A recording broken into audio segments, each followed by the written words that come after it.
Hello, welcome back. This is Tara after hours. I just got done eating dinner. It's really, really good. I made a giant cheeseburger and used some new seasoning I got from Riverbend Ranch. Loved it. I'm surprised that my burger came out so medium well, though. But whatever. It's a mystery to me. Finally got the AC, I think, working in the apartment, which is really nice. Um, yeah.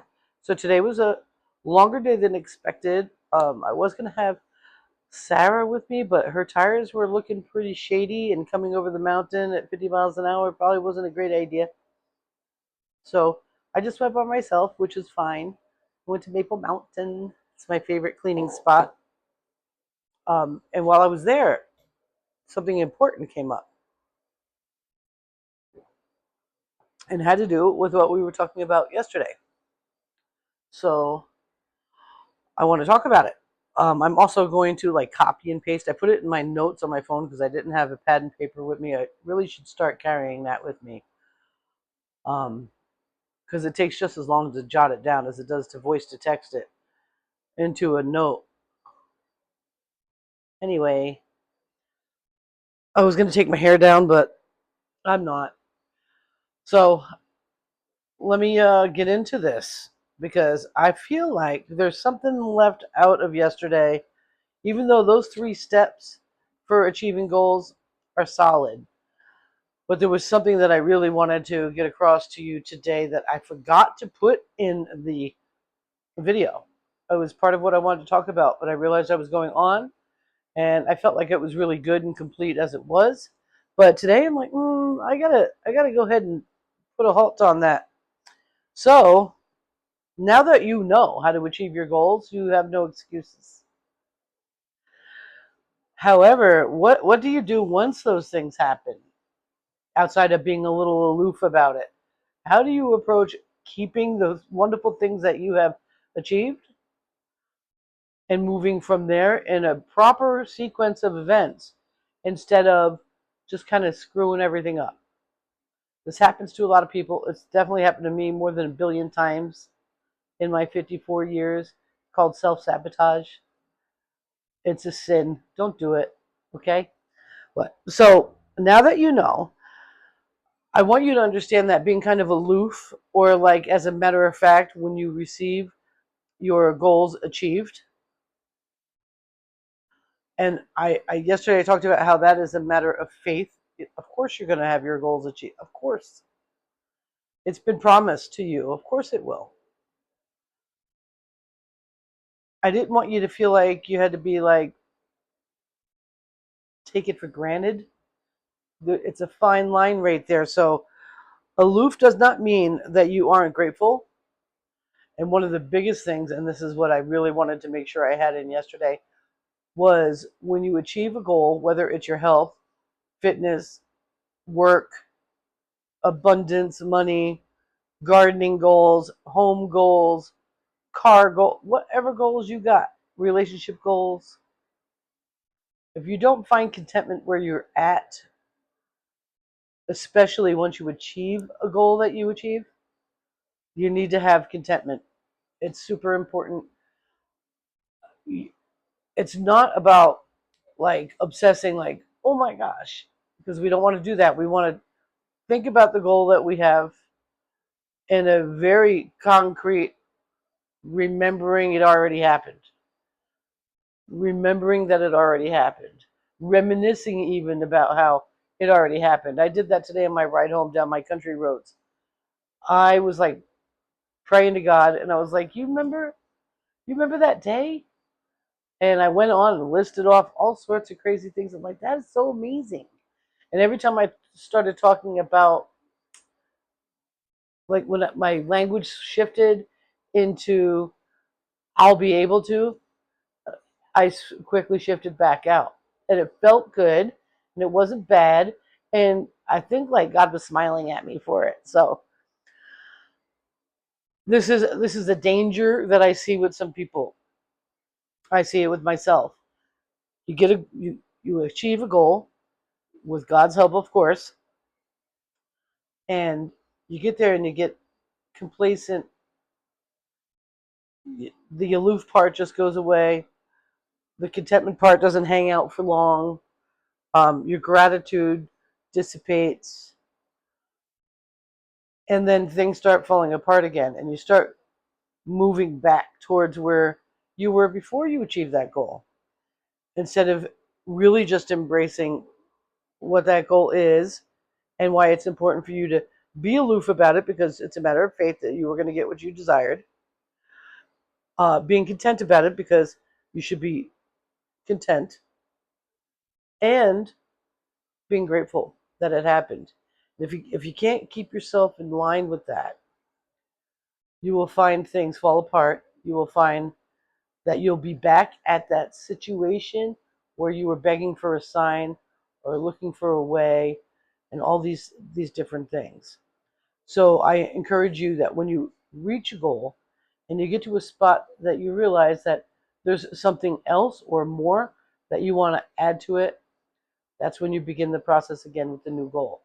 But do not complain about the one that you achieved, and find contentment within it. Know, you know, every time you achieve a goal, it's more evidence. You don't need other evidence. It's already there. Do you understand what I'm saying? It's also really important to be a good steward of the gifts that are given to you. Now, I talk about achieving a goal, that you're achieving it. Yes, you are achieving it. You're achieving it with God, with His blessing, with He's the generous Father that wants you to have what you desire. He's also the Father that wants to make sure you're in the right position to have that, and that you are going to be a good steward of it. And how does He do that? He watches you to see if you've taken care of what you have and you've given glory to God in it. That could be, hey, you had an amazing weight loss. Maybe your goal was to lose 50 pounds. And, you prayed about it. You found this method and decided you were going to say, you remember when I lost that 50 pounds? How great it felt? How excited I was that I was able to go for longer walks and play with my grandkids, or fit in that dress for my friend's wedding, be able to go to the pool with a bathing suit on instead of covering up with a moo-moo, whatever it is. You remember that day, how freaking excited I was? Well, once you get there, of course, you should be like, of course I was going to lose weight. Duh. And being really happy and content there, and also being a good steward of it. Because that 50 pounds, that can come right back at you really quick if you're not a steward of the gift that God has given you and the goal that you have achieved. So it's important that you don't, this applies to so many different things. Don't reward yourself with self-sabotaging things for whatever the goal was, whatever it was. So with the weight loss thing, you don't reward yourself with a pint of Haagen-Dazs and a cake. You don't celebrate your 1 year anniversary of not drinking with a bottle of champagne. You don't celebrate the house that you just were able, that just came to you, of all that hard work and prayer and dedication and stewardship, and you ended up with this beautiful home. You don't set it on fire. When you get a new job that you've been hoping to get and you finally got it, and you've got everything in line, and you have the skills, the personality, and the temperament to do that job, and you want to glorify God in that job, you don't call out of work your first day.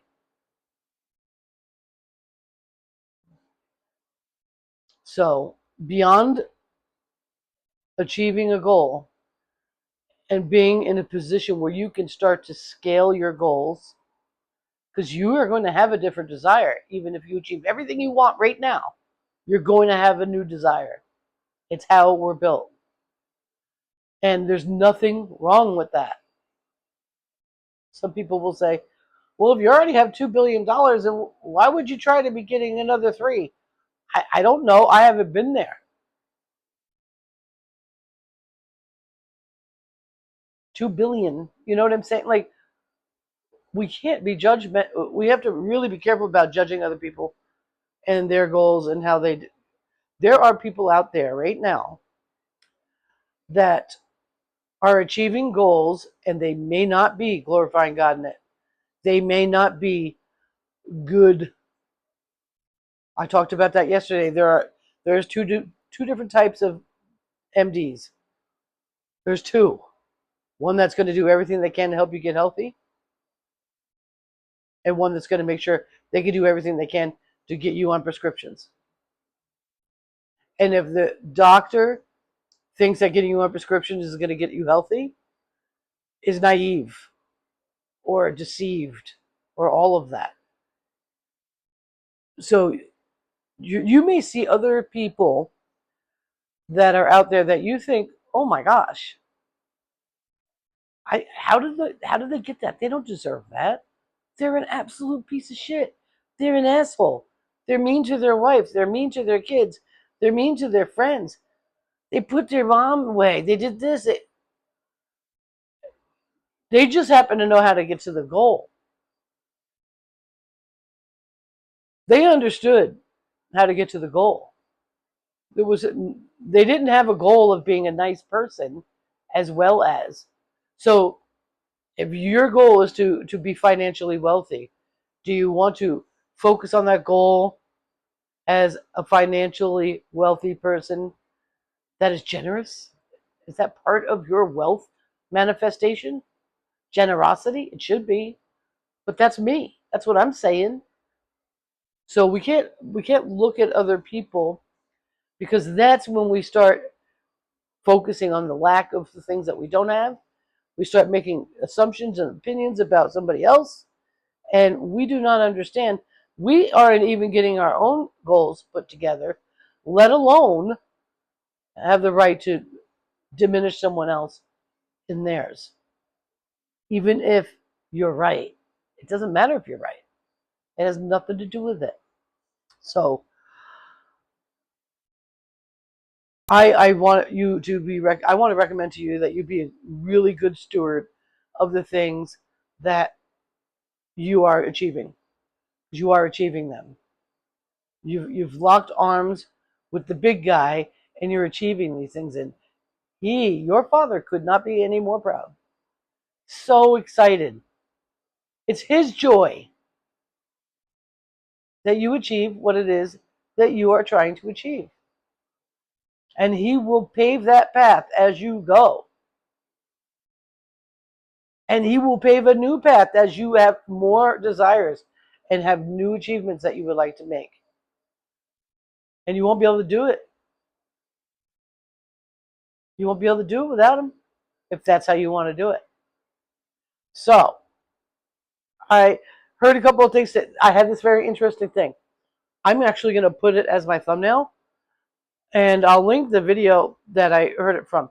I was making my dinner, and I see this Neville Goddard video comes up in my feed, and I'm like, what am I going to play and listen to while I'm cooking my cheeseburger with my brand new seasoning, dark and smoky. Um,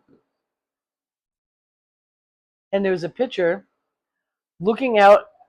It looks like a ski mountain, but in the spring or summer or whatever, it looks like the ride that I had from my work today, heading towards home, looking out at J Peak. It's unbelievable how much it looks like that. And I can't remember the name of the video.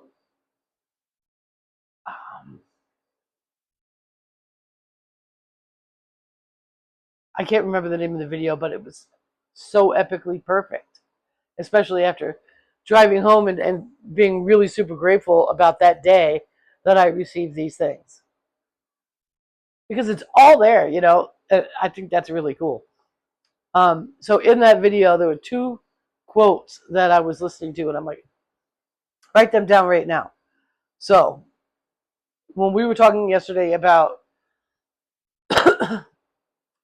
um, not needing validation by either your current circumstances, physical placement, or other people, and this includes your own experience in your life.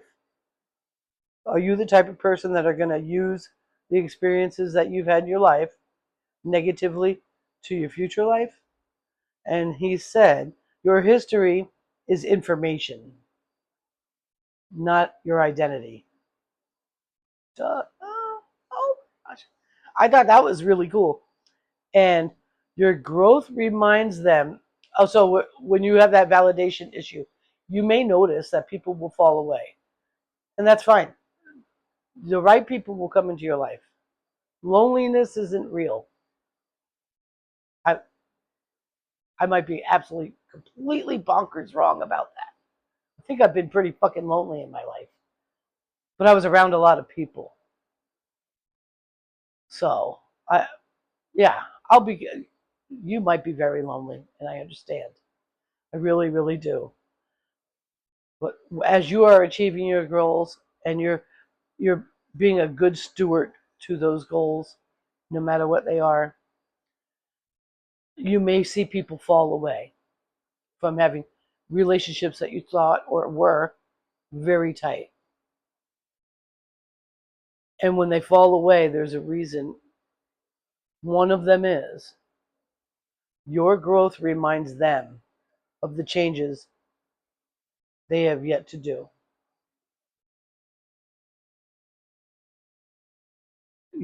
Let me know. I wrote and I try to write in script. Sometimes I scribble.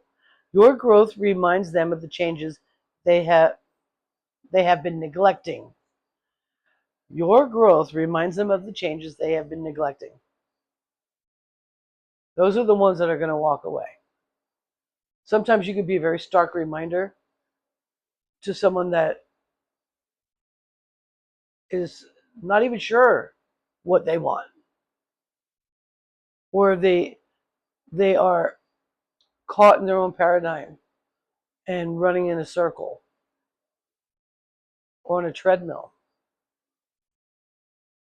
and they see you in a different way and making different moves and achieving more goals.